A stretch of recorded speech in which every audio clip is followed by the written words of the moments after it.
बिस्मिल्लाहिर्रहमानिर्रहीम, अस्सलाम वालेकुम जी। मैं हूं आपका होस्ट चौधरी इरफान ज़ीर। आपको स्पोर्ट्स ज़ोन की स्पेशल ट्रांसमिशन में वेलकम कहते हैं जी। बड़ा ज़बरदस्त किस्म के मुकाबले जारी हैं। कल बड़ा एक्साइटेड मैच खेला गया और हमने देखा कि कोयटा ने लाहौर कलंदर के जो दरमियान मैच था वो लाहौर कलंदर ने 79 रन से विक्ट्री हासिल की।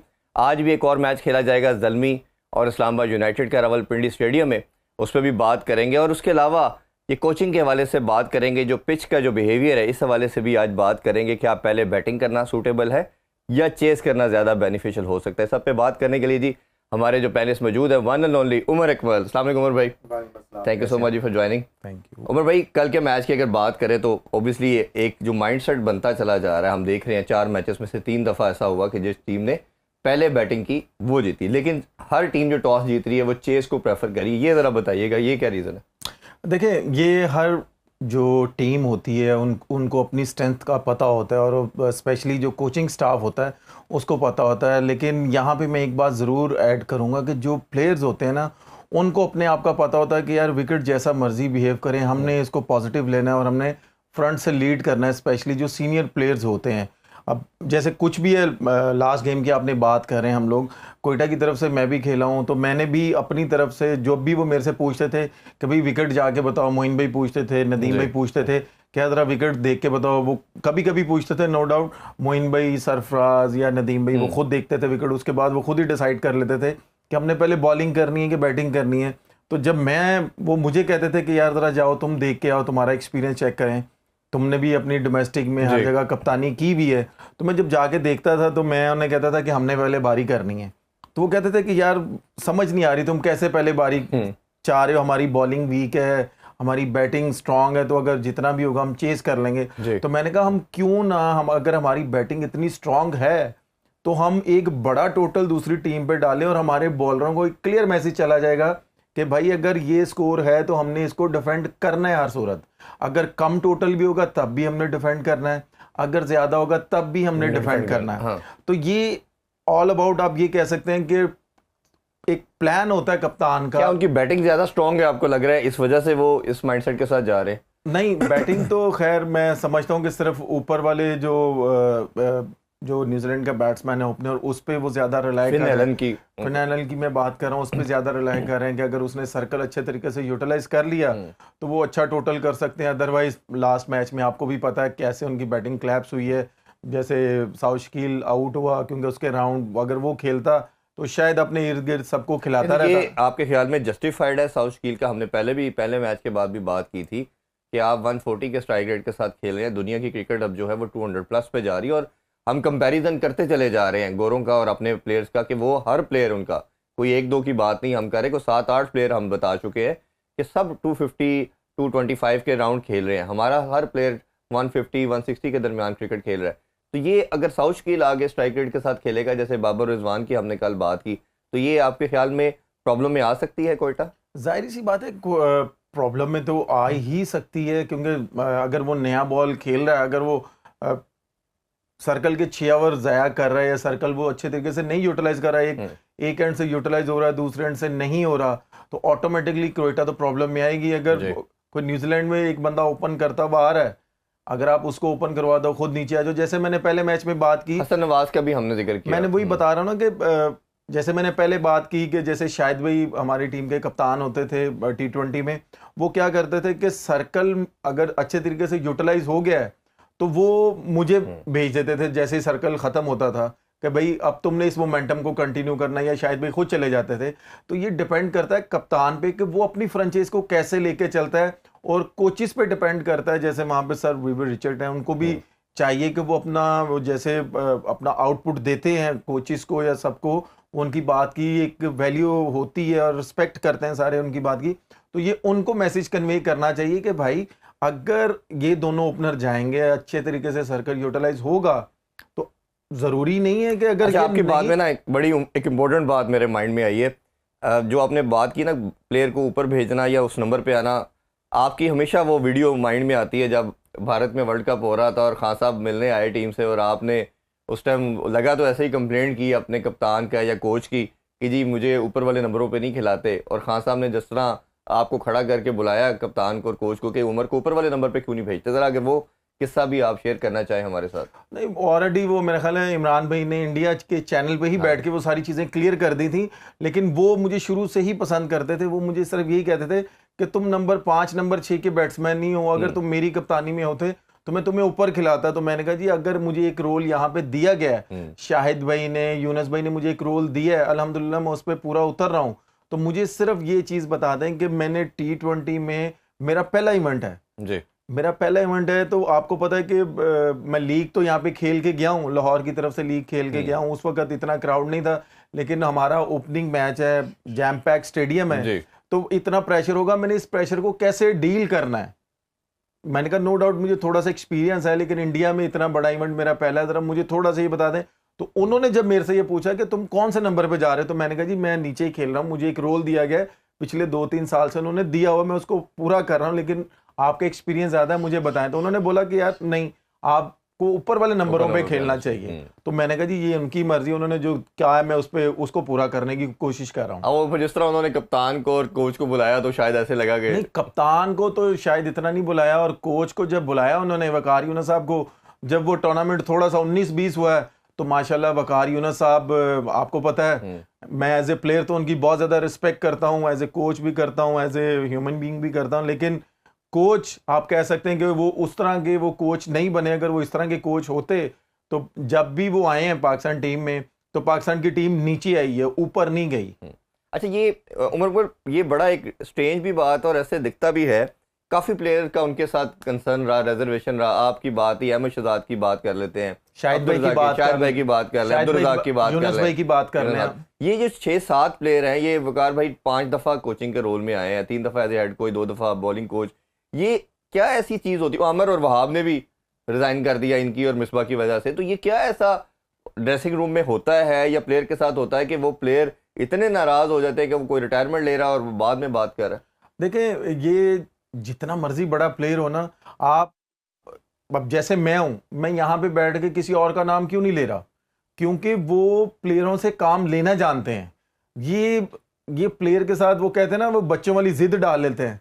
अच्छा, कि भाई ये काम करना ही करना है, तुमने नहीं पहनना, ये नहीं करना। मसलन क्या नहीं पहना, मतलब थोड़ा सा हम ओपनली बात करें। मैं ओपनली बात कर रहा हूँ, मैं कोई इसमें घबराने वाली बात तो है नहीं, क्योंकि ये मैं बात वो करूंगा जो मेरे साथ हुआ है। बाकियों के साथ भी अगर मैं यहाँ पे बात करने बैठूंगा ना, तो मैं उनकी बहुत ज्यादा इज्जत करता हूँ, उन प्लेयर्स की। एज ए प्लेयर वकार यूनुस साहब की भी मैं बहुत इज्जत करता हूँ, लेकिन एज ए कोच मेरी समझ में नहीं आते वो एज ए कोच। लेकिन मैं जो बात मेरे साथ हुई है वो मैं यहाँ पे बताने के लिए मुझे कोई प्रॉब्लम नहीं है या कोई वो नहीं है, क्योंकि ये चीज़ अगर मैं बताऊंगा तो अगर आप उस टाइम जो प्लेयर मेरे साथ खेल रहे थे ना, अगर आप उनसे भी पूछेंगे ना, तो वो भी आपको कहेंगे कि हाँ यार उमर के साथ ये हुआ है और ये किया वकार यूनुस साहब ने। नहीं होता क्या था ऐसा, कोई वो प्रैक्टिस के लिए वो प्रॉब्लम आता था या किस चीज़ में प्रॉब्लम आप डिफरेंस आते थे आप लोगों के?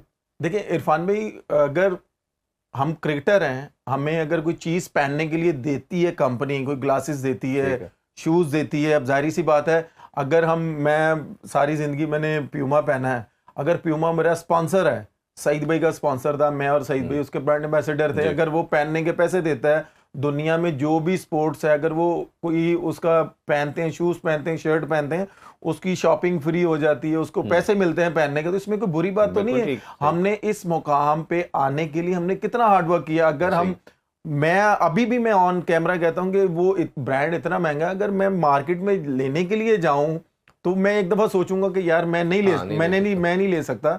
अगर वो मुझे चीज फ्री की मिल रही है तो इसमें वकार यूनुस साहब को क्या प्रॉब्लम है कि भाई ये तुमने नहीं पहनना, अच्छा ये तुमने नहीं पहनना, ये जी आपने पूरी टीम के लिए मंगाओ। अब पूरी टीम कोई नाइकी से खेल रहा है, कोई एडिडास पहन के खेल रहा है, कोई न्यू बैलेंस पहन के खेल रहा है, तो मैंने ये बोला कि अगर मुझे कोई प्रॉब्लम मैं मंगवा के दे देता हूँ, आप मुझे गारंटी दे दें कि पूरी टीम प्यूमा पहन के खेलेगी। कहते हैं नहीं जी नहीं, तुम बस मंगवा के दो। मैंने कहा जी मैं ऐसे नहीं कर सकता, मैं अपना कॉन्ट्रैक्ट क्यों खराब करूं? तो इसका इन्फ्लुएंस क्या आपकी प्लेइंग 11 या गेम पे भी आया, कभी इफेक्ट आया? जाहिर सी बात है, जब आप पे उन्होंने आपका माइंड ही आपकी छोटी छोटी चीजों को नोट करना और उसके बाद आपको क्रिकेट की बातें नहीं बताना, दूसरी चीजों में पॉइंट आउट करते रहना कि जी तुमने ये ग्लासेस नहीं पहनने, कि जी तुमने पूरी टीम के लिए मंगवाने हैं, नहीं तो पहनने छोड़ दो, कॉन्ट्रैक्ट छोड़ दो।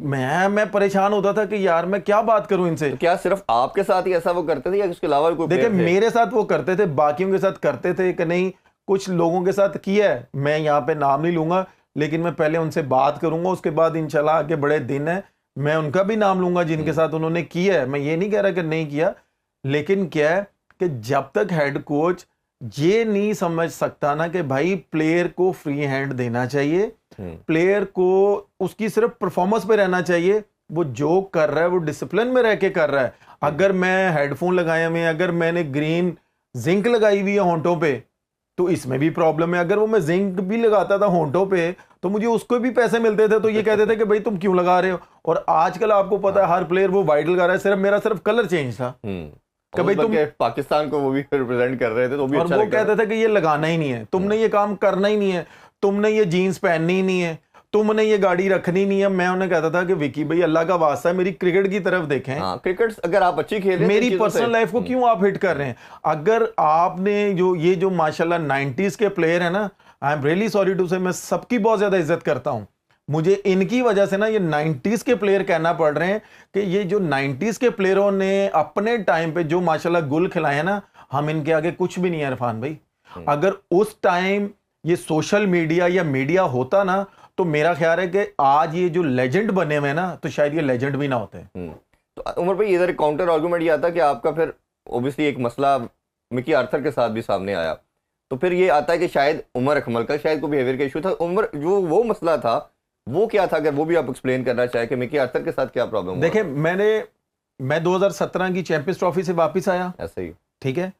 अकेडमी, जैसे हमने पिछले शो में एक बात की थी कि भाई अकेडमी किसके लिए बनी है, प्लेयरों के लिए बनी है जी, ठीक है, टेस्ट प्लेयरों के लिए बनी है, इंटरनेशनल प्लेयरों के लिए, फर्स्ट क्लास प्लेयरों के लिए बनी है, ठीक है। अगर कोई प्रॉब्लम होती है, जैसे आपने और मैंने बात की थी कि हम रिहैब बाहर क्यों करने जाते हैं, अपने घर में करें, हम अपने घर में करें भाई रिहैब, सारी दुनिया ऐसे ही। अगर इन्होंने मुझे फिटनेस के बाहर किया था ना, तो अगर मेरे पे फिटनेस का प्रॉब्लम था तो मैं भाई अकेडमी जा रहा था ट्रेनिंग करने, प्रैक्टिस करने। तो मिकी आर्थर टीम का कोच है, अकेडमी का वो हेड नहीं है। उसने रिकमेंड करना है अकेडमी को कि भाई इसमें ये प्रॉब्लम है इसके साथ, मुझे ये बंदा इंप्रूव चाहिए अगले 1 महीने में, 15 दिन में। उस वक्त मुदस्सिर नजर साहब थे हेड, ठीक है। मुदस्सिर नजर साहब के पास वो खुद माशाल्लाह बड़े अच्छे प्लेयर हैं, लेजेंड है, मेरी नजर में लेजेंड। उन्होंने कभी भी किसी के साथ ज्यादती नहीं की। मैं प्रैक्टिस कर रहा हूं, वो उसने मुझे बाहर बुलाया कि जी तुम यहाँ पे क्या करने आए हो, तुम जाओ अपनी क्लब खेलो। मैं उसकी शक्ल देखता रह गया हूँ कि भाई ये मुझे क्यों बोल रहा है। मैंने कहा ये अकेडमी है, ना मेरे पे कोई एलिगेशन है, ना कोई मैं पकड़ा गया हूँ किसी चक्रों में, ना कोई लेना ना कोई देना, ये अकेडमी में प्रैक्टिस। मैं एक ऐड करना चाहूँ, हमें जो उन्होंने बताया उसका पूछा गया, उन्होंने कहा जी इसने कहा मुझे प्रैक्टिस करवाएं, तो मैं सिर्फ जो टीम में सिलेक्टेड प्लेयर है उनको प्रैक्टिस कराऊंगा, ये उन्होंने कहा। ये उनकी बात गलत थी, ये बहुत ज्यादा गलत बात थी। ये बात थी चैंपियंस ट्रॉफी में जब इंग्लैंड में थे, आपने वो अगर फुटेज भी हो ना आपके पास तो आप वो भी निकाल के देख लें। मैं तो ऐसे बैठा होता था, 14 प्लेयर और पूरी मैनेजमेंट वार्म अप कर रही है। इवन के मैनेजर भी मेरे साथ बैठना पसंद नहीं कर रहा था कि मिकी आर्थर का इतना होल्ड था। यकीन माने कि मैं जब उधर से इंजी भाई को कॉल करता था ना, मैं कहता था इंजी भाई मेरे साथ हो क्या रहा है, मुझे टीम के साथ वार्म अप भी नहीं कराया जा रहा। ये मैं तो अपने कितने इंटरव्यू में कह चुका हूं कि मुझे टीम में वार्म अप भी नहीं करवाया जा रहा। मैं क्या कह रहा हूं, जब सेशन खत्म हो रहा है, फील्डिंग नहीं करवानी जा रही, खत्म हो रहा है सेशन, मैं वो हमारे वहाँ पे जो अभी एकेडमी के कोच हैं उस वक्त भी और अभी भी टीम में वो कोच हैं, शायद असलम साहब, आपने नाम सुना होगा। मैं उनको कह रहा हूँ, कहना नहीं चाहिए, वो अल्लाह ताला भी कहते हैं कि राइट हैंड से दो तो लेफ्ट हैंड से पता ना चले। मैंने कितने लोगों ने उनकी इतनी हेल्प की है कि वो अब माशाल्लाह इतने ऊपर चले गए हैं कि वो प्लेयरों को कुछ मानते ही नहीं है। पहली बात तो ये मैं ऑन कैमरा भी कह दूं, मुझे कोई परवाह नहीं है इस चीज़ की कि उसको हम कह रहे हैं, मैं उसको कह रहा हूं कि शायद भाई थोड़ी प्रैक्टिस करवा दें। नहीं यार, मिकी ने मना किया था यार, मैं नहीं करवा सकता। मैं तो मिकी को क्या प्रॉब्लम क्या था इस वाकये के अलावा? क्या ऐसी बात थी कि मिकी आपको हर जगह पे वो रुकावट बन रहा था? असल में जब उस वक्त मेरे साथ हुआ था ना, जब मैं वापस आ गया था चुप करके, ठीक है, मैं चुप करके वापस आ गया। प्रॉब्लम वहां पे हुई थी, इंग्लैंड से इन्होंने वापस भेज दिया था चैंपियन ट्रॉफी में आपको। प्रॉब्लम वहां से हुई थी जब मुझे एकेडमी से Mickey Arthur chairman selection committee पूरी मैनेजमेंट बैठी हुई थी। मैं यहाँ पे नाम लूँ, इंजमाम उलक, मुश्ताक अहमद, वजातुल्लाह वास्ती, अरशद खान, पूरी सारे जो सिलेक्टर थे सारे जिन्हें सिलेक्टर बैठे हुए थे। और मुझे इन्होंने जाके बैठाया माशाल्लाह वहाँ पे, जो बैठे हुए थे सारे, इंजी भाई फ्रंट चेयर पे बैठे हुए थे, बाकी सारे इर्द गिर्द बैठे हुए थे, मैं बैठा हुआ था। अब वहाँ पे बैठ के अब एक हेड कोच मुझे नॉन स्टॉप अब्यूजिंग कर रहा है, अच्छा, अब्यूजिंग करता जा रहा है। और मैं शक्ल देख रहा हूँ कि अभी माशाल्लाह मेरे से बड़े लेजेंड, जिनको हम नाम लेजेंड बड़े कहते बैठे हैं, वो नहीं अभी तक बोल रहे कि यार मैं करूं तो करूं क्या। अब आपको भी पता है कि गाली इंसान एक बर्दाश्त करता है, दो बर्दाश्त करता है, तीन बर्दाश्त करता है, जब बात आ जाए माँ बहन की तो फिर कोई भी नहीं बर्दाश्त करता। इवन यहाँ पे हम बैठे हैं, आप बैठे हैं, मैं बैठा हूँ, आप मेरी जितनी मर्जी इज्जत करें, मैं अगर आपको इन रिटर्न अब्यूजिंग करूं, आप एक आप बर्दाश्त करेंगे हंसी मजाक में, दूसरी में तो आप शट अप कॉल देंगे मुझे जी। ठीक है। उसने मुझे नॉन स्टॉप गालियां दे रहा है। जब उसने माँ बहन की गाली दी तो जाहिर सी बात है यार, ह्यूमन बीइंग हूं, मेरे से नहीं बर्दाश्त हुआ। मेरी एक ही बहन है, एक ही माँ है, तो भाई मैं क्यों बर्दाश्त करूं। वैसे ही इंसान कोई गाली बर्दाश्त करता। तो फिर मैंने जब उसको पकड़ा तो फिर मैंने उसको बोला कि यार don't abuse please, otherwise I slap your face. तो उसके बाद आप लिटरली आप बिलीव करो, उसने फिर मुझे गाली दी। फिर उसको मैंने पुश किया, मैं बाहर चला गया, निकल के मैं कमरे से बाहर चला गया। फिर माशाल्लाह मुश्ताक अहमद साहब पीछे आए हैं, उन्होंने बोला कि उमर छोड़ दो। मैंने कहा मैं कैसे छोड़ दूं, उसने गालियां मुझे नहीं दी, उसने गालियां आप सबको दी हैं। हाँ, सब पाकिस्तानी मैंने कहा उसने पूरे को गालियां दी हैं, आप ये मत समझें कि उसने सिर्फ मुझे दी हैं गालियां। मैंने कहा पाकिस्तान क्रिकेट बोर्ड उसको पे करता है, पाकिस्तान पूरा उसको पे करता है, हम लोग पे करते हैं, वो हमारे पैसों से वो यहाँ पे कोचिंग कर रहा है, वो हमें पैसे दे के नहीं कोचिंग कर रहा। आपको यहाँ पे स्टेप लेना चाहिए। अगर ये इतना अच्छा होता, ये ऑस्ट्रेलिया साउथ अफ्रीका से इसका कॉन्ट्रैक्ट ना खराब होता। आप इस चीज पे स्टैंड लें। और आपको ये भी पता होगा, मेरे आप स्टेटमेंटें भी निकाल के देख लें, तो मैंने खुले लफ्जों में बोला था कि माशाल्लाह ये 5 वक्त के नमाजी हैं, तबलीगें करते हैं, तहज्जुद पढ़ने वाले हैं। अगर मैं गलत हूं तो ये कुरान पाक पे हाथ रख के बोल दें कि भाई उमर गलत है, मिकी ने कोई गाली नहीं दी, तो भाई मैं घुटने टेक के पीसीबी के सामने माफी मांगूंगा और मैं मुल्क छोड़ के चला जाऊंगा। इस देर को कितना टाइम हो गया इस बात को? हम 8-9 साल, 7-8 साल अभी तक कोई स्टेटमेंट आई है? नहीं, किसी की भी नहीं है। आपके चलें, ये बड़ा सैड और अनफॉर्चुनेट है कि हमने अपने प्लेयर्स, अपने हीरोज की खुद ही वैल्यू करनी है। फिर ओबियसली हम करेंगे तो फिर बाकी लोग भी करेंगे। अभी ब्रेक की तरफ बढ़ते हैं जी, ब्रेक से वापस आके मैच पे भी बात करेंगे और उसके अलावा कुछ और क्रिकेटिंग अफेयर्स हैं उस पर भी डिटेल में डिस्कशन करेंगे। Stay with us. Welcome back in sports on. हम बात कर रहे हैं पीएसएल के हवाले से। अच्छा, ये उमर भाई, अगर हम डिस्कशन करें तो जो आप बात कर रहे थे 90s प्लेयर की, ये मोहम्मद हफीज़ ने भी लास्ट मंथ चैंपियन ट्रॉफी के दौरान बात की कि अगर पाकिस्तान क्रिकेट को बचाना है तो 90s के क्रिकेटर्स को दूर कर दिया जाए। ऐसी क्या रीज़न है कि अब ये जो 20s वाले क्रिकेटर्स हैं उन्होंने ये कहना शुरू कर दिया? देखें, नो डाउट 90s के प्लेयर लेजेंड तो हैं। जैसे मैंने इससे पहले ब्रेक से पहले एक बात की थी कि अगर उस वक्त सोशल मीडिया होता, मीडिया इतना एक्टिव होता, तो ये आज, I am really sorry to say, मैं सबकी बहुत ज़्यादा इज्जत करता हूँ। मैं जो हैं बीच में, जो नहीं है, मैं उनकी नहीं करता, मैं उनके मुंह पे मैं उनसे सलाम भी नहीं लेता। लेकिन ये है कि अगर वो इतने होते तो कोई आईसीसी का इवेंट भी तो उनको जीतना चाहिए था ना। जो माशाल्लाह आज टीवी पे बैठ के बोल रहे हैं, कुछ अच्छे बुरे कमेंट्स पास कर रहे हैं, उनको इतना पता होना चाहिए कि यार हमारी बात सुनी जाती है। अगर ये प्लेयर इन तक बात पहुंचेगी या इन तक कोई एक ऐसा मैसेज चला जाएगा तो हमारा इंप्रेशन क्या पड़ेगा? पहली बात तो ये कि इनको ये सोचना चाहिए कि भाई क्या हमने साफ सुथरी क्रिकेट खेली है? ये आपको भी पता है, मुझे भी पता है। अल्लाह पाक मेरे ससुर को जन्नतुल फिरदौस में जगह दे। वो खुले लफ्जों में कहते थे कि भाई जस्टिस क्यूम की रिपोर्ट आप पढ़ के देख लें कि कौन सा प्लेयर कितना साफ सुथरा खेलता था, कौन सा प्लेयर नहीं खेलता था। मैं आज भी हलफ देने के लिए तैयार हूं, आज भी, कि मैं अल्लाह का शुक्र अदा करता हूं कि मैंने पाकिस्तान के लिए जितनी भी क्रिकेट खेली है, साफ सुथरी क्रिकेट खेली है। अगर मेरे पे कोई एलिगेशन लगा था तो मैंने उसको डिफेंड किया है। अगर ये 90s के प्लेयरों पे एलिगेशन लगा था, जस्टिस क्यूम ने लगाया था, तो फिर इनका काम बनता था कि क्रिकेट बोर्ड के अगेंस्ट खड़े होते, अपने आप को क्लियर करते।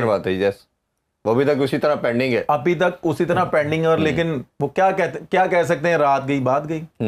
अच्छा, तो ये अगर इसी पे बात थोड़ी सी मजीद और करें तो ये यूनुस खान के वाले से भी काफ़ी ज़्यादा ये आई, और इंग्लैंड सीरीज़ के दौरान भी गालबन अगर याद पड़ता है हमें कि एक कुछ प्रॉब्लम हुआ था, अगर वो शेयर करना चाहें इंग्लैंड की सीरीज़ में जब यूनुस खान का जो देखिए उस वक्त यही था कि वकार यूनुस साहब हमारे हेड कोच थे और इंग्लैंड सीरीज़ के साथ इंग्लैंड सीरीज़ हमारी चल रही थी, तो यूनुस भाई मेंटली और फिज़िकली तो आपको पता ही है मेरे बल्कि जितने भी यंगस्टर हैं शाहिद भाई हो गए, ये रोल मॉडल्स थे क्योंकि ये यंगस्टर को साथ लेके चलते थे। तो पहले 2 मैचों में ना आप ये कह लेंगे कुछ भी नहीं हुआ यूनुस भाई से, तो 2 मैचों के बाद वो इतने सीनियर प्लेयर हमारे और कह देना कि बस ये बूढ़ा हो गया है, आपको पता होगा। उसके बाद यूनुस भाई ने भी आके स्टेटमेंट दी थी कि भाई अभी ये एज है तो मैं अपने आप को गोली मार लूं। तो 2 मैचों में उनसे कुछ नहीं हुआ, तो तीसरा मैच समझ लेंगे उनके कैरियर का डिसाइड होना था, उनका कैरियर। अच्छा, क्योंकि मैं भी उस सीरीज का हिस्सा था और वो डिसाइड होना था कि भाई अगर कर गए तो खेलेंगे, नहीं करेंगे तो टिकट कट गई है। अच्छा जी। तो यूनुस भाई ने यकीन माने वो इतने लविंग थे यंगस्टर्स के साथ, जो उनके साथ करता था ना वो उसको जरा स्पेस देते थे। वो जहां पे वो बैठे हैं ना, तो मैं देख रहा हूं उन्होंने टेप के साथ ना डॉक्टर फैसल से उन्होंने टेप ली, उन्होंने एक बॉक्स बनाया।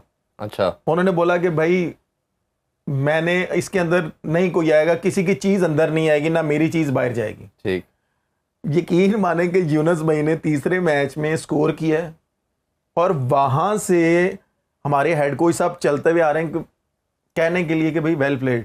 यकीन माने कि यूनुस भाई ने सिर्फ इतना बोला है कि प्लीज ये टेप है इधर से उधर चले जाएं आप। मैं वही यूनुस खान हूं जिसको आप कह रहे थे कि भाई मेरी क्रिकेट खत्म हो गई है, आज अभी मैंने स्कोर कर दिया, मुझे ये कि आप प्लीज चले जाएं, मेरे से आप अभी बात नहीं करें। और यकीन माने कोई लड़का यहाँ पे जा रहा है, कोई यहाँ पे जा रहा है, हंसी की वजह से जाहिर सी बात है। हाँ। और हेड कोच साहब ना उसी कदमों पे वापस ऊपर चले गए कि यार ये हुआ क्या मेरे साथ। एक बात करने का मकसद ये है कि 1 से 2 मैचों में आप किसी का कैरियर तो नहीं डिसाइड कर सकते। अगर वो एक प्लेयर है, देखें एक प्लेयर है उसने पाकिस्तान के लिए इतना सर्व किया हो, वो पाकिस्तान का कप्तान रहा हो, अगर उस पर थोड़ा सा टफ टाइम आया 1-2 मैच या एक सीरीज, आप उस पर और प्रेशर डालते जाएं। ये असल में ना उस वक्त मैं नाम नहीं यहाँ पे कोट करूंगा, ये तो चले एक किस्सा था या सीन था, मैंने आपको बता दिया है। उस वक्त जो सीनियर प्लेयर थे ना वो पता क्या कहते थे कि अभी तक ना विक्की भाई की ग्रीन शर्ट नहीं उतरी। और ये कहा जाता है कि जब कोचिंग में आना तो अपनी किट उतार के आना चाहिए। और जो नो डाउट आपको भी पता है पूरी दुनिया में जितने भी लेजेंड हैं वो जब अपनी टीम के कोच बनते हैं या हेड कोच बनते हैं वो बच्चों के साथ बच्चों की तरह बिहेव करते हैं। वो ये नहीं कहते कि भाई हमने ये किया, भाई आपने कर चुके हैं, आपने उसको पैक करके अपने ड्रॉज में अपनी अलमारी में रख दिया है, अब आपने नए सिरे से काम शुरू करना है। जैसे जो हम बात कर रहे थे कि विश्व मलिक के वाले से भी इस पर भी हम बात करते हैं, लेकिन पहले हम ये बात कर लें कि 2010-12 से के बाद मिडिल ऑर्डर का जब हमारे पास एक प्रॉब्लम चल रहा था, आप लोगों ने यूनुस खान के साथ मिलकर संभाला, बड़ी परफॉर्मेंस थी। फिर इसी तरह 2013 में शोएब मकसूद भी आ जाता है, फिर 2015 में हमने देखा हारिस सोहेल आया था। तो 2-3 लड़के ऐसे आए जो लगा कि पाकिस्तान को बड़ा लंबा सर्व करेंगे, बट कई दफ़ा देखा गया कि या तो टीम से बाहर कर दिया जाता था या बैटिंग ऑर्डर चेंज कर दिया जाता था। किसी प्लेयर को जो दुनिया पूरी कह रही थी कि इनसे बेस्ट टैलेंट कोई नहीं है, वो ख़त्म हो गए। ये जो बैटिंग ऑर्डर का जो मसला था, या किसी की आपको लगता है कि नेपोटिज्म की वजह से ये लड़के बन नहीं पाए या ख़राब किए गए, उस हवाले से अगर आप कुछ कहना चाहें। देखिए इसमें कोई दो राय नहीं है। जब यूनुस भाई या शाहिद भाई कप्तान थे ना, वो जूनियर्स को साथ लेके चले, सीनियर्स को भी साथ लेके चले। आप उनका रिकॉर्ड निकाल के देख लें तो उन्होंने टीम को बनाया है। अगर अभी भी उन्होंने उनके टाइम पे जब उन्होंने क्रिकेट छोड़ी है तो पाकिस्तान टीम को उन्होंने प्लेयर्स बना के दिए हैं, ठीक है। उसके बाद वो क्यों बना के दिए कि उस वक्त जो हेड कोच भी होते थे ना, तो वो उनकी इतनी नहीं सुनते थे। वो कहते थे कि भाई टीम हमने अंदर लड़वानी है, ठीक है। सिलेक्शन, इवन सिलेक्शन कमेटी जो होती थी उनसे भी वो रिक्वेस्ट करता, ये नहीं कि वो सुल्तान ही बन जाते कि नहीं यार मैं भाई 15 मुंडे लेके जाने ने। वो उनसे भी बैठ के बात करते थे कि जी ये हमारा फ्यूचर है या कुछ भी है तो आपकी मेहरबानी है। अगर किसी उस साल कोई लड़का परफॉर्म करता था तो सिलेक्शन कमेटी कहती थी इस लड़कों ने परफॉर्म किया हुआ, तो वो कहते थे ठीक है आप 1-2 लड़के ये डाल दें, ठीक है, और बाकी 13 लड़के आप ये रहने दें जो मैं कंटिन्यू करता हुआ रहा हूं। जैसे शायद भाई मैंने पहले बोला कि वो इस तरह टीम तैयार करते थे, वो ये नहीं करते थे। वो शायद भाई यूनुस भाई के जाने के बाद नुकसान हम लोगों को ये हुआ है कि वो ये समझते थे कि यार हम इनके बेटे बने हुए हैं, तो ये गए हैं, अब इनको भी साइड पे कर दो। बिल्कुल पूरी टीम उन्होंने नई खड़ी कर दी। मैं इसमें ब्रेक की तरफ बढ़ना है उससे पहले मुझे क्विकली ये बता दें कि जो बाबर को सारी अथॉरिटी दी, तब भी हमने कहा कप्तान को इतनी अथॉरिटी नहीं देनी चाहिए। दूसरी तरफ हम ये भी कह रहे हैं कि कोच को ज़्यादा अथॉरिटी दी, वो भी नुकसान दे, तो इसका बैलेंस कैसे रखा जा सकता है फिर? नहीं, बैलेंस रखा जा सकता है, कप्तान पे डिपेंड करता है। जैसे मैंने आपको बोला ना कि ये थोड़ी सी बात लंबी हो जाएगी, लेकिन या फिर ब्रेक की तरफ बढ़ते हैं, ब्रेक से वापस आके इस पे बात करते हैं जी। बड़ी इंटरेस्टिंग गुफ्तगू चल रही है, पाकिस्तानी क्रिकेट की तमाम इनसाइड उमर अकमल शेयर करें, हमारे साथ रहिए। Once again welcome back in sports on. हम बात कर रहे हैं PSL ट्रांसमिशन में। उमर भाई, जो अभी जिक्र कर रहे थे ये सारे प्लेयर्स के हवाले से, जो बैलेंस की बात करते हैं, कोच को ज़्यादा अथॉरिटी मिली, वो भी नुकसान देखा, कप्तान को दी गई, उसने भी सारा सिस्टम को हाईजैक ही कह सकते हैं, अपने कंट्रोल में कर लिया।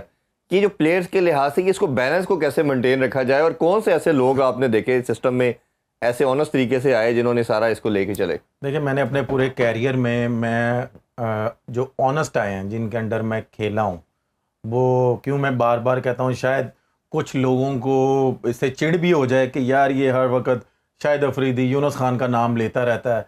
मैं उनको बोलूँगा कि यार वो आए थे, उन्होंने पूरी टीम बना के दे के गए हैं, ठीक है। उसके बाद यूसुफ भाई थे, यूसुफ भाई ने भी कप्तानी की, उनकी कप्तानी में भी खेला हूँ, उन्होंने भी वही लड़के कैरी किए हैं, क्योंकि वो भी उनके साथ खेले थे, उनसे पहले खेल रहे थे, उनके बैचमेट थे, तो उनको भी पता था कि यार उनकी भी एक आंख थी कि यार कौन से प्लेयर में कितना दम है। वो उन प्लेयरों को फिर यूसुफ भाई को भी साइड पे कर दिया। मैंने काफी प्लेयर कप्तानों के अंडर खेला है, लेकिन तो T20 के वर्ल्ड कप जीतने वाले कप्तान को भी साइडलाइन कर दिया। इस पे हम कल बात करेंगे। मैं वही बता रहा हूँ ना कि ये और डिपेंड करता है ऑल अबाउट कि यार कि जैसे मैंने बोला कि कौन सा प्लेयर, कौन सा कप्तान अपनी फ्रेंचाइज के साथ सिंसियर है। अब जिंदा मिसाल आपको पता है 2015 का वर्ल्ड कप इंग्लैंड सदियों में एक ही दफा जीता है। वो किसकी वजह से जीता है? वो मार्गल की वजह से। उसने एक क्लियर मैसेज, उसने जब कप्तानी ली, उसने बोला कि जी मैं सारे डिसीजन लूंगा, आप लोग मेरे पीछे लब बैक बोलेंगे, अगर इस चीज का आपको फायदा ना हो तो तब आप मुझे पकड़ लीजिएगा। आप ये देखेंगे जब मार्गल ने कप्तानी ली, वो कोई भी सीरीज खेलने जाता था, चाहे वो दुनिया में जहां मर्जी खेलने जाता था, अगर 5 मैचों की सीरीज थी तो वो एक मैच में 400 प्लस करते थे 50 ओवरों में। ऐसा ही है, ऐसा ही है, ऐसा ही है। वो सदियों में एक मैच हुआ था ऑस्ट्रेलिया साउथ अफ्रीका का, जी 432 किया है, वो साउथ अफ्रीका ने चेज कर लिया। आजकल जब इंग्लैंड ने ये समझने की एक रवायत बना ली, बेसबॉल जो क्रिकेट हम कहते हैं, उन्होंने स्टार्ट किया। अभी बिल्कुल हैरी ब्रुक को पॉइंट कर दिया है। मैं आपको वही बता रहा हूँ ना कि उन्होंने 5 मैचों की सीरीज होती थी तो वो 2 से 3 मैचों में 400 प्लस करते ही करते थे, ठीक है। ये डिपेंड करता है आपके कप्तान पे। जैसे आपने बोला कि यार हमने बाबर को फुल अथॉरिटी दे दी, तो उसका काम बनता था कि यार अगर मुझे अल्लाह ताला ने इतनी इज्जत दे दी है कि भाई इतनी इज्जत, मेरा ख्याल है कि इतनी देर, मैं अगर गलत नहीं हूं तो हमारी गवर्नमेंट नहीं पूरे 5 साल गुजारती तो बाबर ने 5 साल गुजार दिए कप्तानी में, तो फिर बाबर का काम बनता था ना कि भाई BCD टीम बना के देना, कि अगर ये टीमें बना के देता, शायद आप भी इस बात को ना रेज कर रहे होते, मैं भी ना कर रहा था। दुनिया का कोई भी प्लेयर या पाकिस्तान का कोई भी प्लेयर नहीं, हमें 11 पर करने मुश्किल आ रहे हैं, उनसे परफॉर्म नहीं, 12वां प्लेयर ही कोई नहीं पाकिस्तान। मैं आपको यही चीज कह रहा हूं ना कि ये डिपेंड करता है कप्तान पे कि भाई मैंने प्लेयर बना के छोड़ के जाने हैं, उसके बाद ही हमारी पाकिस्तान की क्रिकेट आगे जाएगी। ये आपको भी पता है, ये मुझे भी पता है। शायद मैं एक छोटा सा प्लेयर हूं, मेरे से बहुत बड़े बड़े नाम हैं, जो मेरा छोटा सा एक्सपीरियंस है, मुझे ये लगता है कि इस टाइम जो टीम की हालत है ना, इस टाइम आप ये कह लेंगे अगले 6 से 7 साल 10 साल पाकिस्तान की क्रिकेट रिकवर नहीं हो सकती। क्यों नहीं हो सकती? क्योंकि सब ने अपना अपना सोचा हुआ है कि भाई अपने अपने गोल लेके वो गए हैं कि भाई हमने स्कोर करना है। उस स्कोर का क्या फायदा? अगर आप प्लेयर की बात करते हैं तो जो PCB में भी काम कर रहे हैं, वो अगर PCB से कोई जाता है तो वो फ्रेंचाइज में जॉब कर रहा है।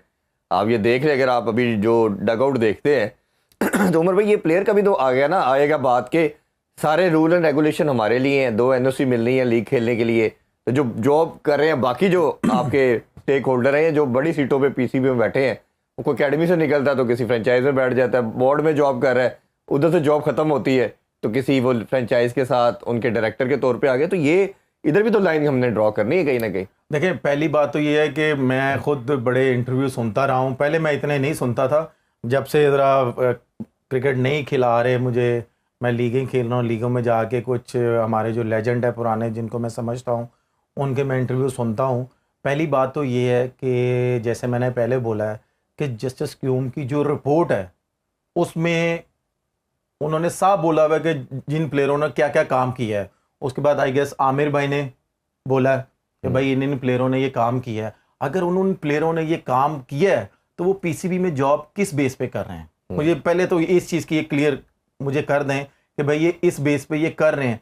अगर वो उस बेस पे वो जॉब कर रहे हैं तो भाई फिर एक ही जॉब पे रहे ना। वो कमेंट्री भी कर रहे हैं, वो इधर भी जा रहे हैं, वो उधर भी जा रहे हैं। भाई सारे रूल एंड रेगुलेशन करंट प्लेयरों के लिए हैं। हाँ, उनके लिए एनओसी है, उनके लिए मैं सेंट्रल सिर्फ कॉन्ट्रैक्ट यहाँ है। पे चेयरमैन मोहसिन नकवी साहब से एक चीज जरूर बोलूंगा कि रूल एंड रेगुलेशन सबके लिए एक ही रखें।